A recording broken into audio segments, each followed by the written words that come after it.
आज का पहला क्वेश्चन, आज के पहले क्वेश्चन में है सही सुमेलित कीजिए।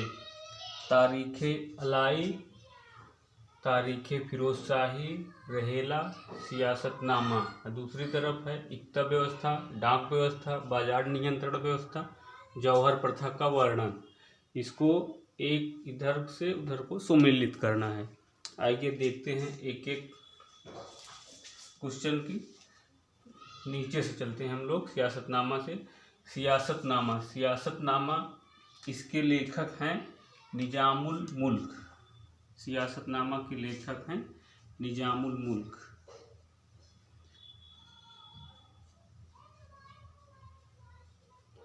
निजामुल मुल्क सियासतनामा, सियासतनामा के लेखक निजामुल मुल्क हैं। इन्होंने इल्तुतमिश के शासन व्यवस्था का विस्तार पूर्वक वर्णन किया है। इसी सियासतनामा में इक्ता व्यवस्था का वर्णन किया है। इक्ता व्यवस्था को लाने वाले दिल्ली सल्तनत के इल्तुतमिश ने पहली बार इक्ता व्यवस्था का प्रारंभ किया था। तो एक का डी हो जाएगा। रहेला, रहेला के लेखक हैं इब्न बतूता। रहेला,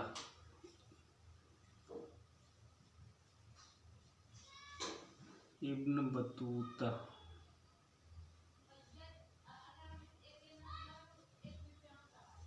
इब्न बतूता, इब्न बतूता ने अलाउद्दीन खिलजी की डाक व्यवस्था का वर्णन किया है। विस्तार से डाक व्यवस्था का वर्णन किया है। डाक व्यवस्था का वर्णन किया है। इसी रहेला में ही इब्न बतूता ने बताया है कि अलाउद्दीन खिलजी के पास एक ऐसी डाक व्यवस्था से जिसके द्वारा वो पूरे साम्राज्य को अपने नियंत्रण में रखता था। गुप्तचरों के माध्यम से कोई भी छोटी जानकारी राजा के पास या अलाउद्दीन खिलजी के पास पहुंच जाती थी। तारीखे फिरोजशाही, तारीखे फिरोजशाही के लेखक अमीर खुसरो हैं। तारीखे फिरोजशाही के लेखक अमीर खुसरो।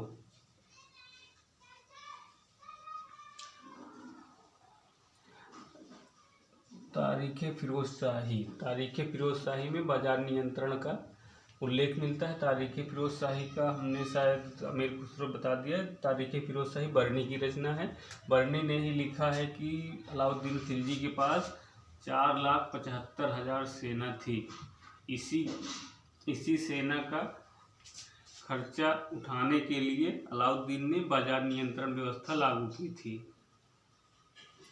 इसी अलाउद्दीन खिलजी ने बाजार नियंत्रण व्यवस्था इसलिए लाई थी कि ताकि वह मंगोल आक्रमण से सुरक्षा करने के लिए बाजार नियंत्रण व्यवस्था लागू की, ताकि उनके पास एक अस्थायी और हमेशा के लिए सेना बनी रहे, जिसके द्वारा मंगोल आक्रमण का वह सामना कर सके। अब आ जाइए तारीखे अलाई। तारीखे अलाई ये अमीर खुसरो की रचना है। अमीर खुसरो,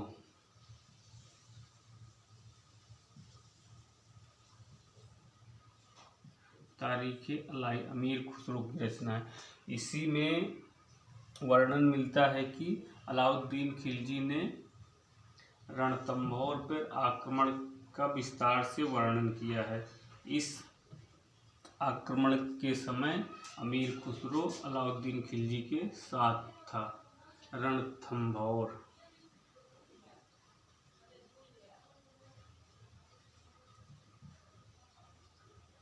रणथंभौर का वर्णन किया है विस्तार से। जब ये अमीर खुसरो गुजरात विजय की तरफ जा रहा था, वहाँ से लौटने के बाद रणथंभौर राजस्थान में है, रणथंभौर पर विजय करने के लिए अलाउद्दीन खिलजी गया।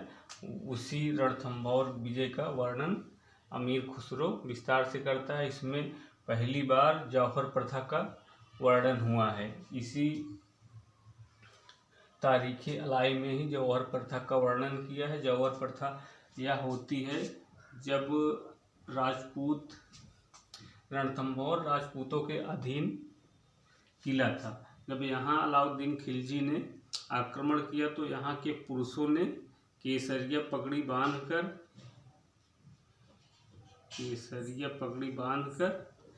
अंतिम समय तक लड़ने का निर्णय लिया और यहाँ की महिलाएं सामूहिक रूप से एक चिता जलाकर उसमें जौहर कर लेती हैं। इसी जौहर को ही साका कहा जाता है। पहली बार साका का उल्लेख तारीख़ अलाई में मिलता है अमीर खुसरो के द्वारा। ये लोग लड़ते लड़ते अपने प्राण त्याग देते हैं, लेकिन अपना किला या अपने साम्राज्य को अलाउद्दीन खिलजी के अधीन नहीं करते हैं। इसलिए सियासतनामा, इक्ता व्यवस्था, रहेला, डाक व्यवस्था, तारीख़ फिरोजशाही, बाजार नियंत्रण,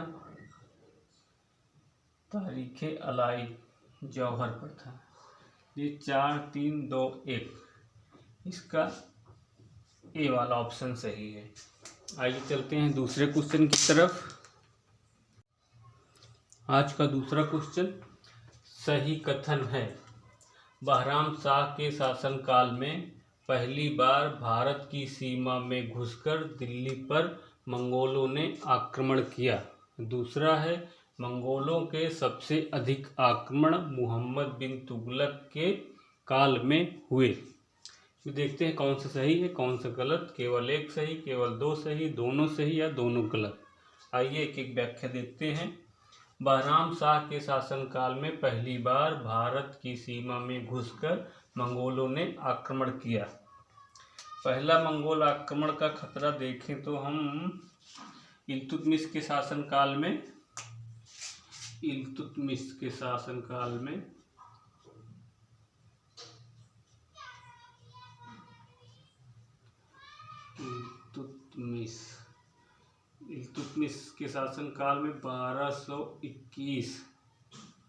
1221 ईस्वी में मंगोलों के आक्रमण का खतरा पैदा हुआ था। ये मंगोल आक्रमण खतरा क्यों पैदा हुआ था? जब जंगेज खान ने ख्वारिज्म के शासक मांगबरनी का पीछा करते हुए वह सिंधु नदी के तट पर आ पहुंचा था, लेकिन यह भारत की सीमा में नहीं आया था, भारत की सीमा के बाहर था। जो इसके बाद रजिया का शासनकाल आता है, इसके बाद 2-3 शासक होते हुए बहराम शाह का शासनकाल आता है। पहली बार बहराम शाह के शासनकाल में ही मंगोलों ने भारत की सीमा में घुसकर दिल्ली पर आक्रमण किया। यह आक्रमणकारी तायर बहादुर के नेतृत्व में हुआ था। पहला आक्रमण दिल्ली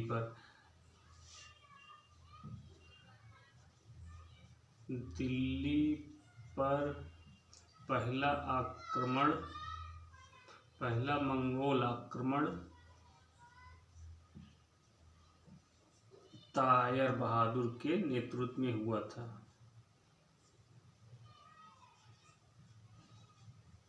तायर बहादुर के नेतृत्व में पहला आक्रमण हुआ था। ये तो बिल्कुल सही है। ये बहराम शाह इल्तुतमिश का बेटा था। दूसरा देखते हैं, मंगोलों के सबसे अधिक आक्रमण मोहम्मद बिन तुगलक के शासनकाल में हुए थे। सबसे अधिक आक्रमण मोहम्मद बिन तुगलक के शासनकाल में नहीं थे, बल्कि सबसे अधिक आक्रमण मंगोलों के सबसे अधिक आक्रमण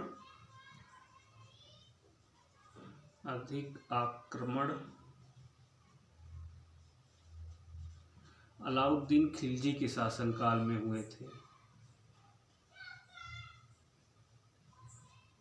अलाउद्दीन खिलजी के शासन में हुए थे, इसलिए दूसरा तो गलत है।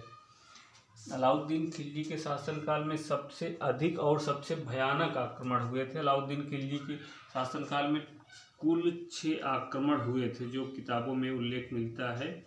टोटल 6 आक्रमण हुए थे।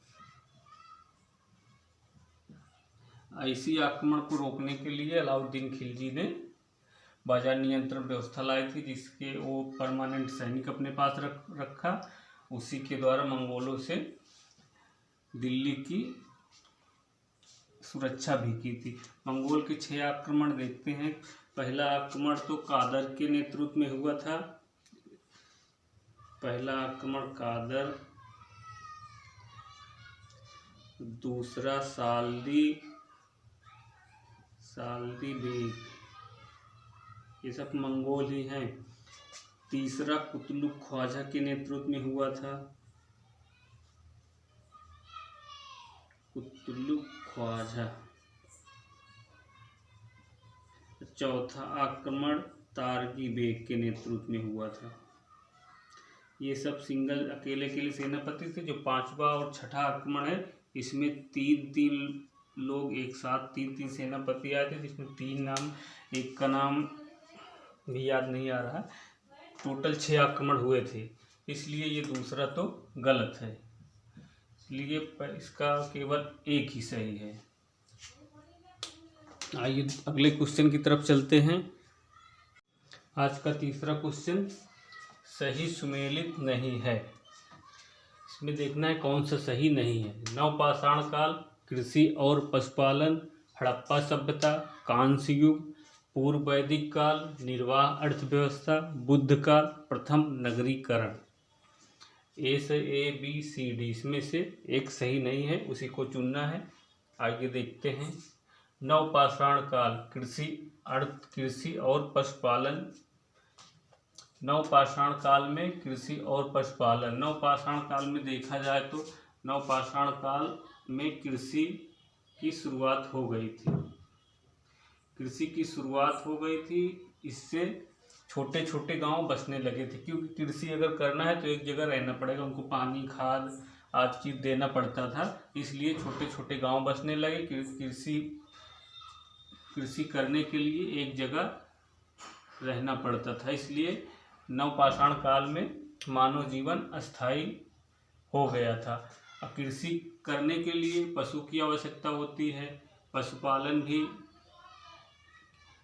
नवपाषाण काल से संबंधित है, लेकिन पशुपालन को देखा जाए तो पशुपालन मध्यपाषाण काल में ही प्रारंभ हो गया था।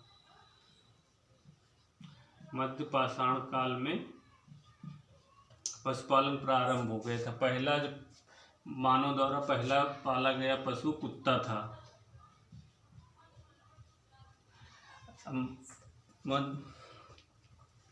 कृषि और पशुपालन, ये सही है। पशुपालन का सबसे पुराना साक्ष्य अगर देखा जाए तो ये बागौर राजस्थान में मिलता है। बागौर राजस्थान।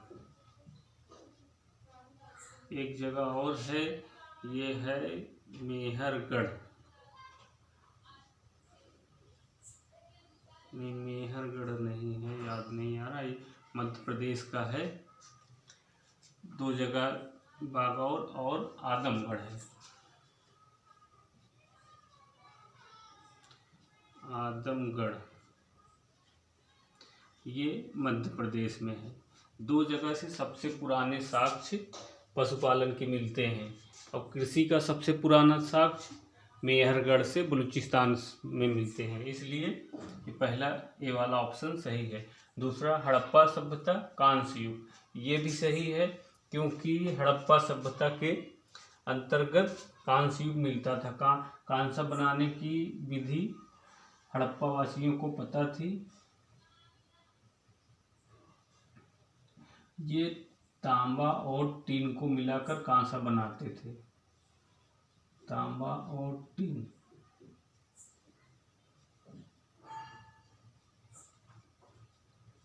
टीन को मिलाकर कांसा बनाते थे। भारत में सबसे पुरानी धातु तांबा है। तांबा को मिलाकर ही टीन कांसा बनाया जाता, तांबा और टीन मिलाकर कांसा बनाया जाता था। भारत की सबसे पुरानी और प्राचीन काल सभ्यता हड़प्पा सभ्यता है। इसी को प्रथम नगरीकरण का भी वर्णन मिलता है। प्रथम नगरीकरण भी हड़प्पा सभ्यता को ही कहते हैं। पूर्व वैदिक काल, निर्वाह अर्थव्यवस्था। पूर्व वैदिक काल में जीवन अस्थायी नहीं था। ये आर्य लोग जो भी थे ये इनके पास सिर्फ पशु ही थे। पशु को एक जगह नहीं रखा जाता था, क्योंकि ये इनकी चारा के लिए एक जगह से दूसरे जगह ये जाते रहते थे, इसलिए इनकी अर्थव्यवस्था एक अस्थायी अर्थव्यवस्था नहीं थी। ये एक जगह से दूसरी जगह जाते रहते थे, और इनके पास इनकी संपत्ति पशु या गाय ही थी। अधिकतर जितनी गाय जिसके पास होती थी वो उतना धनी आदमी होता था। और पशु के लिए चारा खाना जरूरी है, क्योंकि एक जगह से अगर इनके पास इतनी ज़्यादा गाय रहती थी कि इनका जंगल कुछ दिनों में ख़त्म हो जाता था, इसलिए एक जगह से दूसरे जगह ये लोग जाते रहते थे। इसलिए इनका ये सी भी सही है, इनकी अर्थव्यवस्था निर्वाह थी, एक अस्थाई नहीं थी। बुद्ध काल प्रथम नगरीकरण, ये गलत है, क्योंकि प्रथम नगरीकरण हड़प्पा सभ्यता को कहा जाता है। हड़प्पा सभ्यता मोहनजोदड़ो, लोथल, कालीबंगा आदि स्थानों से प्रथम नगरीकरण के साक्ष्य मिले हैं, इसलिए डी ऑप्शन गलत है। आइए अगले क्वेश्चन पर चलते हैं। अब दूसरे क्वेश्चन पे चलते हैं। सही सुमेलित नहीं है, हमें देखना है कौन सा सही नहीं है। गांधी जी का सत्याग्रह संबंधी प्रथम प्रयोग 1917, कांग्रेस के दूसरे मुस्लिम अध्यक्ष का चयन 1896, गोखले द्वारा भारत सेवक समाज की स्थापना 1905 ईस्वी, कांग्रेस द्वारा स्वदेशी स्वराज बहिष्कार का प्रस्ताव। देखते हैं कौन सा सही नहीं है, एक एक करके देखते हैं। गांधी जी का सत्याग्रह संबंधी प्रथम प्रयोग 1917। गांधी का भारत में प्रथम सत्याग्रह भारत में 1917 चंपारण में, 1917 में स्थान चंपारण था, चंपारण बिहार। जबकि गांधी जी का पहला सत्याग्रह प्रयोग भारत में हुआ था, लेकिन भारत से पहले इन्होंने दक्षिण अफ्रीका में एशियाटिक सोसाइटी, अंग्रेजों द्वारा रजिस्ट्रेशन कराया जा रहा था, एशियाटिक सोसाइटी रजिस्ट्रेशन, उसी के विरोध में गांधी जी ने पहली बार 1906 ईस्वी में अफ्रीका में पहला सत्याग्रह किया था।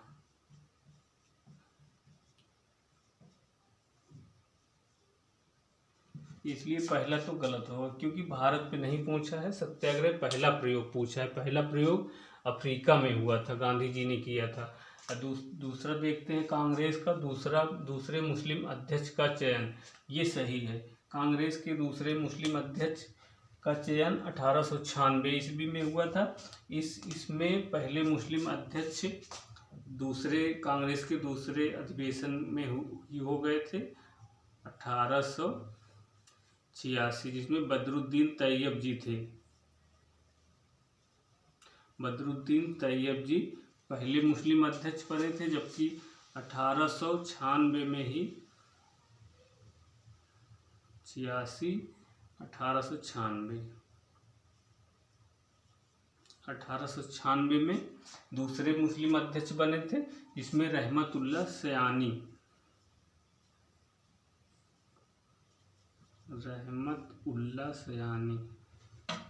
चौधरी रहमतुल्लाह सयानी थे।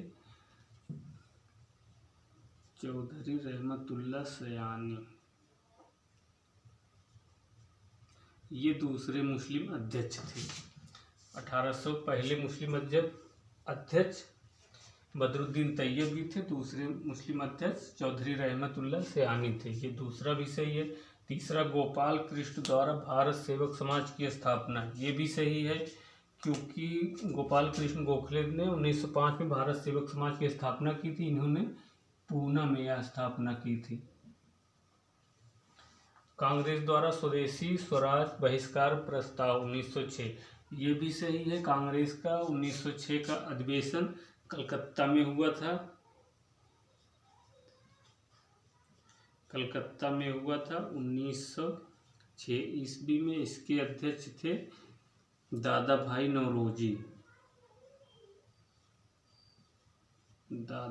नौरोजी थे। इसकी इन्हीं की अध्यक्षता में पहली बार कांग्रेस द्वारा स्वदेशी स्वराज बहिष्कार प्रस्ताव पारित हुआ था। दूसरे मुस्लिम अध्यक्ष ये पहला मुंबई में हुआ था, दूसरा कलकत्ता में हुआ था, तीसरा मद्रास में हुआ था। इसी अधिवेशन ये 1905 के बाद जब लॉर्ड कर्जन ने